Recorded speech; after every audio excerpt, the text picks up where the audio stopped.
Hari ini kita ada update mengenai tentang emiten yang bergerak di bidang CPO yaitu LSIP terkait dengan earnings di first half 2023-nya. Oke, bisa kita mulai?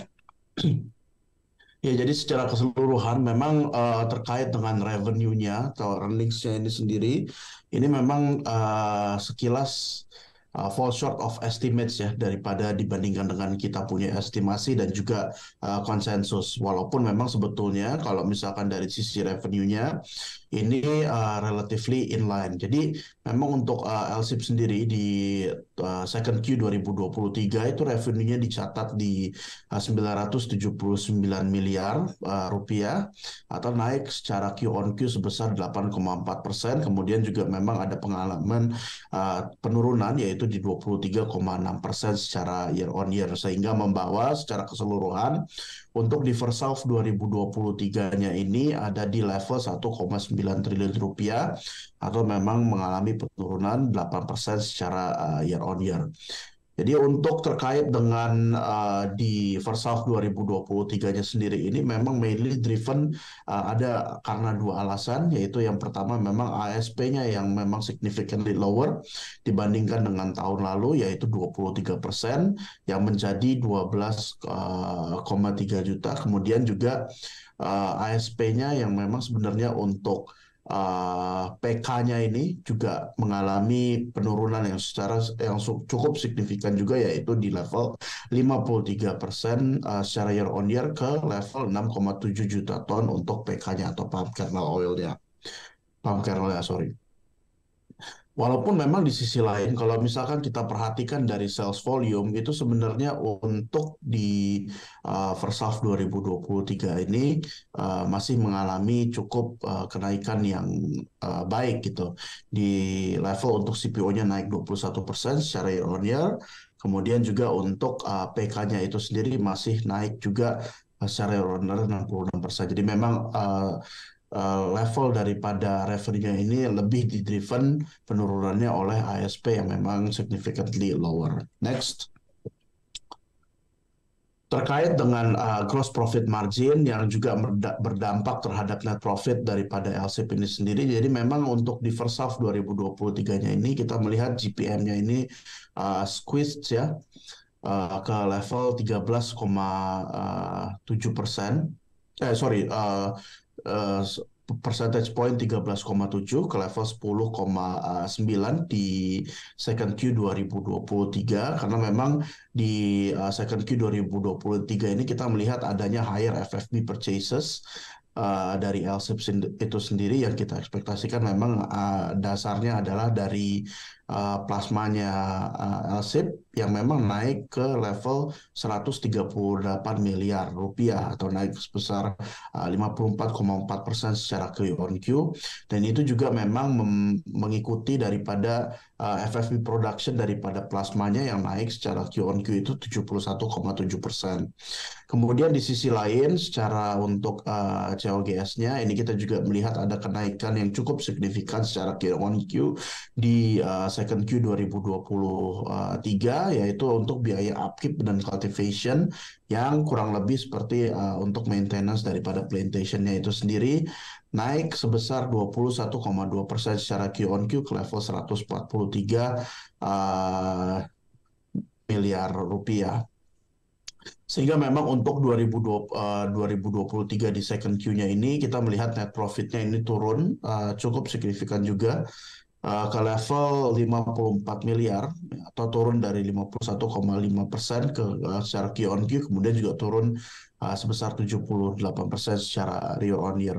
Sehingga secara kumulatif ini di first half 2023 net profitnya menjadi 167 miliar rupiah atau turun sebesar 70% kisarannya secara year on year dengan run rate yang hanya mencapai 17,7% ataupun 18,2% daripada estimasi kita dan juga konsensus dan sehingga kita juga mengconsider ini sebagai result yang cukup below expectation karena adanya alasan yang sudah kita sampaikan tadi. Next.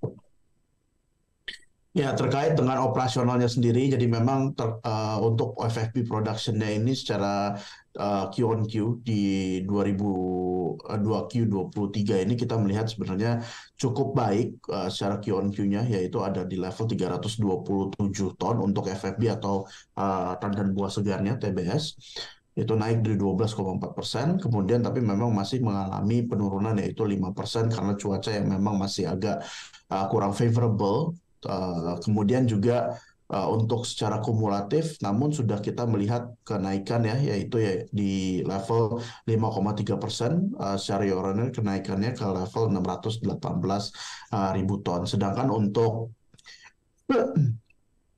untuk kenaikan daripada FFB production-nya ini sendiri di first half 2023, ini kita melihat sebenarnya secara kumulatif memang ada kenaikan daripada produksi TBS di lahan-lahan plasma yang dimiliki oleh LSIP. Jadi sehingga itu menaikkannya itu ada di 25,6%, ke plasma FFB production-nya itu di 103 ribu ton. Kemudian untuk dari CPO production-nya sendiri, ini kita melihat secara kumulatif juga ada perbaikan, yaitu 3,1% secara year on year, menjadi 131 ton, dengan extraction rate atau oil extraction rate yang relatively sama dibandingkan dengan tahun lalu ataupun sekarang, yaitu di level 21,2%. Next. Jadi ke depannya kita melihat sebenarnya untuk CPO prices ini terkait dengan emiten-emiten sahut termasuk dengan juga LSIP, mungkin akan kita melihat sepertinya ada moderate increases di bulan-bulan ke depannya, karena memang kita melihat sebenarnya ada tension daripada geopolitical dan juga El Nino yang akan mengganggu produksi. Namun di sisi lain terkait dengan produsen-produsen CPO di dalam negeri dan juga perusahaan perkebunan, ini kita mengantisipasi adanya sebenarnya produksi yang juga mungkin akan terganggu terkait dengan cuaca. Jadi sebetulnya untuk dari LSIP sendiri, ini sorry ya ada typo, kita produksi kita ini kita agak turunkan sedikit proyeksi kita. Kemudian tapi di sisi lain kita ASP ini terkait dengan harga yang kita ekspektasikan akan sedikit naik, kita revisi ke atas sedikit, yaitu di 7% ke level 10,9 juta untuk ASP-nya sendiri.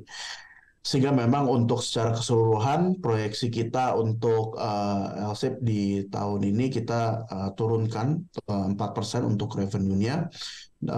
Dan secara signifikan kita agak lumayan turunkan terkait dengan net profitnya di 26%, karena memang kita mengestimasikan untuk biaya produksi yang cukup signifikan kenaikannya dibandingkan dengan tahun lalu, sehingga memang ada di level 689 miliar untuk terkait dengan net profitnya. Next. Terkait untuk rekomendasinya sendiri, kita masih maintain rating trading buy kita atau rekomendasi trading buy kita untuk LSIP dengan TP sebesar 1180, yang mengimplikasikan TP kita itu ada di 2,5 kali EV/EBITDA untuk 2023. Mungkin sekian dari saya, kembali ke Glenda. Selamat pagi sahabat Mira Aset semua.